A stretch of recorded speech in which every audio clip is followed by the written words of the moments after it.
पटना में तेजस्वी यादव के घर पर महागठबंधन की बड़ी बैठक, सभी घटक दलों के नेता पहुंचे। सीट शेयरिंग और चुनाव रणनीति को लेकर के चर्चा हुई। बिहार सरकार से आरजेडी नेता तेजस्वी यादव का सवाल, पिछले 20 सालों में लोगों की बुनियादी जरूरतों पर ध्यान क्यों नहीं दिया। आरजेडी प्रवक्ता मृत्युंजय तिवारी बोले, सरकार के पास तेजस्वी के सवालों का कोई जवाब नहीं, उल्टा उनके विजन और उनकी सोच को ही चुरा लिया। केंद्रीय मंत्री गिरिराज सिंह बोले, एसआईआर ने राहुल गांधी और तेजस्वी यादव को एक्सपोज कर दिया। गिरिराज सिंह बोले, राहुल गांधी ने लालू यादव के सपने को तोड़ दिया, एक बार फिर भी सीएम पद के लिए तेजस्वी का नाम नहीं दिया। जेडीयू नेता नीरज कुमार ने तेजस्वी यादव पर निशाना साधा, तेजस्वी की स्पेलिंग को किया डिकोड। बोले, तेजस्वी यानी कि टोटल इगोइस्टिक, बिहार को काम चाहिए न कि ड्रामा। जेडीयू प्रवक्ता राजीव रंजन बोले, तेजस्वी यादव और उनके परिवार ने बिहार को लूटा, ये लोग कभी बिहार और बिहारियों का भला नहीं कर सकते। 20 सीटों की डिमांड करने वाले जितिन राम मांझी का बड़ा बयान, कहा कि एनडीए में सीटों को लेकर के कोई झमेला नहीं है, हमारा फोकस बिहार और भारत को मजबूत करने पर। अररिया में गरजे जनसुराज्य प्रमुख प्रशांत किशोर, कहा बिहार की जनता का मूड तय हो, इस बार लालू, नीतीश और मोदी की विदाई तय है, नवंबर में बड़ा बदलाव दिखेगा। 10 सितंबर को चुनाव आयोग ने बुलाई बैठक, सभी राज्य के सीईओ होंगे शामिल, एसआईआर समेत कई मुद्दों पर होगी चर्चा। वीटी बलराम ने केरल कांग्रेस के सोशल मीडिया हेड के पद से दिया इस्तीफा, बी से बीडी और बिहार वाले पोस्ट पर हुई थी आलोचना।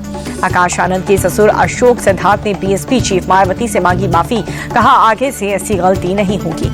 मायावती ने अशोक सिद्धार्थ को किया माफ, कहा कि उम्मीद है पार्टी को आगे बढ़ाने में मदद करेंगे। बीजेपी के वोट चोरी के आरोप पर अखिलेश यादव का पलटवार, पूछा कि उस वक्त के चुनाव आयोग के अधिकारियों पर एक्शन क्यों नहीं हो रहा। पीएम मोदी ने राष्ट्रपति भवन जाकर के राष्ट्रपति से मुलाकात की। जापान और चीन की यात्रा से लौटने के बाद पहली बार मुलाकात की। सांसद राशिद इंजीनियर को पटियाला हाउस कोर्ट्स में मिला कस्टडी पैरोल। उपराष्ट्रपति चुनाव से वोट डालने के बाद जेल लौटना होगा। फ्रांस के राष्ट्रपति मैक्रो से पीएम मोदी ने की बातचीत। रूस यूक्रेन युद्ध, द्विपक्षीय संबंध समेत कई मुद्दों पर चर्चा हुई। संयुक्त राष्ट्र महासभा के सत्र में हिस्सा लेने अमेरिका नहीं जाएंगे पीएम मोदी, विदेश मंत्री एस जयशंकर प्रतिनिधित्व करेंगे। ट्रंप के दोस्ती वाले पोस्ट पर पीएम मोदी का जवाब, बोले कि ट्रंप को तहे दिल से शुक्रिया, हमारे संबंधों के सकारात्मक मूल्यांकन की सराहना करता हूं। पीएम मोदी बोले, ट्रंप की भावनाओं का सम्मान करता हूं, भारत और अमेरिका के बीच रिश्ता बेहद खास है, दोनों देशों के बीच वैश्विक रणनीतिक साझेदारी। अमेरिका को लेकर के विदेश मंत्री एस जयशंकर बोले, अमेरिका हमारा अहम साझेदार। पीएम मोदी भारत और यूएस के रिश्ते को लेकर के गंभीर। विदेश मंत्री एस जयशंकर बोले, मोदी और ट्रंप के रिश्ते हमेशा से बहुत अच्छे रहे, यूएस के साथ हमारे रिश्ते बने हुए हैं। महाराष्ट्र के सीएम फडणवीस बोले, पीएम मोदी को वर्ल्ड लीडर महान मानते हैं, भारत को कोई इग्नोर नहीं कर सकता। जेडीयू नेता केसी त्यागी बोले, पीएम मोदी की लोकप्रियता ने प्रेसिडेंट ट्रंप को सोचने पर मजबूर कर दिया। सपा चीफ अखिलेश यादव ने अमेरिका के साथ बेहतर रिश्ते की वकालत की, कहा कि वहां पर वर्ल्ड की सबसे बेस्ट चीजें हैं। केंद्रीय वित्त मंत्री निर्मला सीतारमण ने सभी राज्यों का जताया आभार, कहा कि जीएसटी में बदलाव ने आम लोगों को राहत मिलेगी। 22 सितंबर से जीएसटी का नया स्लैब होगा लागू, मैं खुद कीमतों में गिरावट के मॉनिटर करूंगी, वित्त मंत्री का बयान। वित्त मंत्री सीतारमण ने विपक्ष पर साधा निशाना, कहा कि बिना सही जानकारी जीएसटी में सुधार की आलोचना कर रहे हैं। जीएसटी रिफॉर्म पर केंद्रीय कृषि मंत्री शिवराज सिंह चौहान बोले, जीएसटी सुधार से किसानों को फायदा होगा, अब कृषि उपकरण की कीमत कम होगी।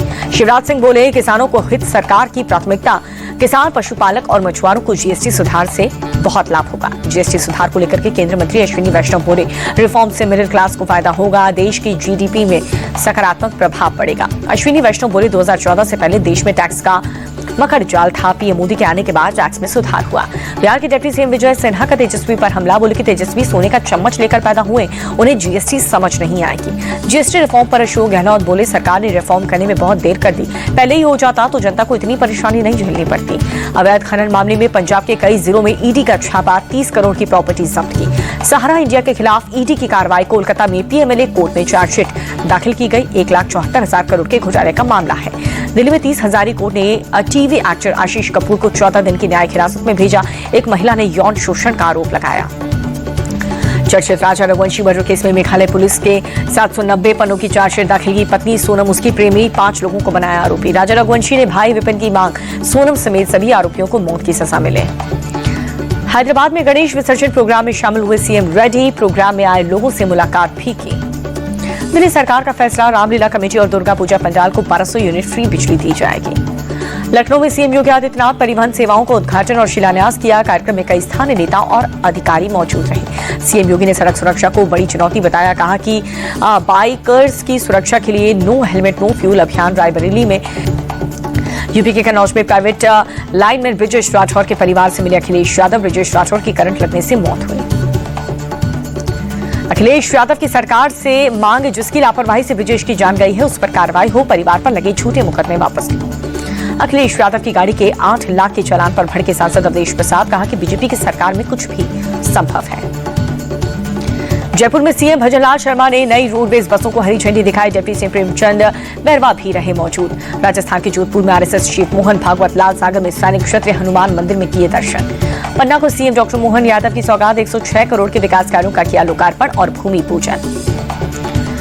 सीएम डॉक्टर मोहन यादव का बड़ा ऐलान, कहा कि स्कूल टॉप करने वाले बच्चों को मिलेगी स्कूटी। गोवा के सीएम प्रमोद सावंत ने केटीसी बस सेवा का उद्घाटन किया। पणजी के सांखली के ग्रामीण इलाकों से जुड़ेगी बस। दिल्ली पुलिस ने इंटरेस्ट आर्म्स सप्लाई गैंग का किया भंडाफोड़, 2 आरोपी अरेस्ट, 15 सेमी ऑटोमेटिक पिस्तल भी बरामद। दिल्ली में लाल किला परिसर में चोरी, सोने हीरो से जड़ा करीब 1 करोड़ का कलश मन से उड़ा ले गए चोर। चोरी हुआ कलश 760 ग्राम सोने का बना था। 150 ग्राम हीरे माणिक के पन्ना जड़े हुए थे। पुलिस ने सीसीटीवी की मदद से आरोपियों की पहचान कर ली। दिल्ली के प्रताप नगर में डबल मर्डर आपसी रंजिश में बदमाशों ने 2 लोगों को गोली मारकर मौत के घाट उतारा। यूपी के पिछौर में गुलदार का आतंक, छोटी बच्ची पर किया हमला, बच्ची ने दम। लखनऊ में एमआईटी यूनिवर्सिटी में लड़की ने दोस्तों के साथ मिलकर क्लासमेट को जड़ा थप्पड़, कार में बिठा करके 26 बार थप्पड़ मारा। आजमगढ़ में डकैती करने वाले गिरोह का पर्दाफाश हुआ। हथियार और लूट के पैसे के साथ तमंचा, बदमाश गिरफ्तार। पीलीभीत में करीब 58 लाख रुपए की साइबर ठगी का भंडाफोड़, डिजिटल अरेस्ट पर उगाही करने वाले गैंग 5 आरोपी पुलिस के हत्थे चढ़े। यूपी के बिजनौर में रोडवेज बस ड्राइवर की लापरवाही, बस में चाबी लगाना छोड़ गाड़ी से उतरा, एक नशेड़ी की बस में तेज रफ्तार से भगाई। अनियंत्रित होकर के बस सड़क के नीचे उतरी। बस में सवार यात्रियों की मामूली चोट आई। बस में टकराने से कई गाड़ियां क्षतिग्रस्त हुई। वाराणसी में हाईवे पर चेकिंग के दौरान ट्रक के 1 क्विंटल गांजा बरामद, बिहार में होनी थी सप्लाई। मेरठ के अंडर कंस्ट्रक्शन अब्दुल्ला रेजिडेंसी को लेकर के विवाद, प्लॉट सिर्फ मुस्लिम समुदाय को बेचने का आरोप। अब्दुल्ला रेजिडेंसी के मैनेजर ने धार्मिक आधार पर भेदभाव की बात को गलत बताया। कहा कि पास में जो मस्जिद है वो रेजिडेंसी की नहीं है। यूपी के मंत्री सुमित तोमर की 2 टूक, धार्मिक आधार पर भेदभाव बर्दाश्त नहीं किया जाएगा। अब्दुल्ला रेजिडेंसी पर आरोप की जांच होनी चाहिए।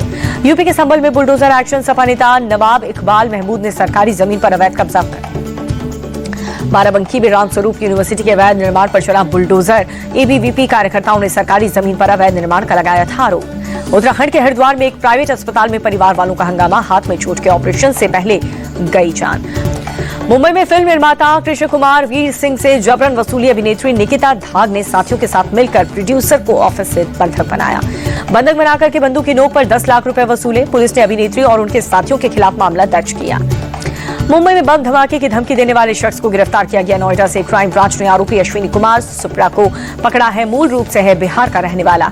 एमडी ड्रग फैक्ट्री केस में मुंबई क्राइम ब्रांच ने अब तक 12 लोगों को पकड़ा है। कई गाड़ियां और 27 मोबाइल फोन भी जब्त। राजस्थान में दौसा दिल्ली मुंबई एक्सप्रेसवे पर हादसा, ट्रक ने पैदल यात्रियों को कुचला, 5 लोगों की मौके पर मौत। तेलंगाना में 12,000 करोड़ की ड्रग्स फैक्ट्री का पर्दाफाश, पुलिस ने 32,000 लीटर एमडी ड्रग्स जब्त की। उत्तराखंड में 4 धाम यात्रा का पंजीकरण हुआ। संचालन आज से फिर शुरू। खराब मौसम और लगातार बारिश के चलते 1 से 5 सितंबर तक रोकी गई थी यात्रा। बाढ़ पीड़ित किसानों को सीएम डॉक्टर मोहन यादव की राहत, 20 करोड़ रुपए किए ट्रांसफर। 11 जिलों के 17,500 किसानों को मिलेगा लाभ। सीएम डॉक्टर मोहन यादव बोले, संकट में किसानों के साथ खड़ी है सरकार, किसानों को समृद्ध करने के लिए कर रहे हैं काम। राजस्थान के जयपुर में बड़ा हादसा हुआ। बारिश के चलते सुभाष चौक सर्किल इलाके में एक घर ढहा, मलबे में दबने से 2 लोगों की मौत, कई घायल। पंजाब के फाजिलका में 40 गांव बाढ़ में डूबे, 4000 से ज्यादा लोगों को सुरक्षित स्थानों पर पहुंचाया गया। पंजाब के मंत्री हरपाल सिंह चीमा ने पीएम मोदी की निंदा की। कहा कि उन्होंने अफगानिस्तान को राहत सामग्री भेजी, लेकिन पंजाब को अभी तक मदद नहीं पहुंची है। हरपाल सिंह चीमा बोले, पंजाब में बाढ़ से अब तक 48 लोगों की जान जा चुकी है और कई मवेशी मारे गए, लेकिन पीएम की आंखों में आंसू तक नहीं। हरपाल सिंह चीमा ने केंद्र से तुरंत फंड जारी करने की मांग की। कहा, बीजेपी का असली चेहरा पंजाब के लोगों ने देख लिया। पंजाब, हिमाचल और जम्मू कश्मीर में रेस्क्यू ऑपरेशन में जुटे एयरफोर्स के जवान। चंबा में 541 लोगों की सुरक्षित स्थानों पर पहुंचाया। हरियाणा के अंबाला में बाढ़ से बुरा हाल, इंडस्ट्रियल एरिया में करीब 7 फीट पानी भर गया। जम्मू कश्मीर के सीएम उमर अब्दुल्ला ने दिया भरोसा। कहा कि कुदरती आपदा से पीड़ितों की हर संभव मदद जरूर करेंगे। 30 सितंबर से 2 नवंबर तक खेला जाएगा ICC women's world cup. Bharat और श्रीलंका में खेले जाएंगे match. BCCI secretary Devajit Sethia बोले, भारतीय महिला क्रिकेट टीम ने अब तक एक भी आईसीसी ट्रॉफी नहीं जीती, इस बार अच्छा मौका है।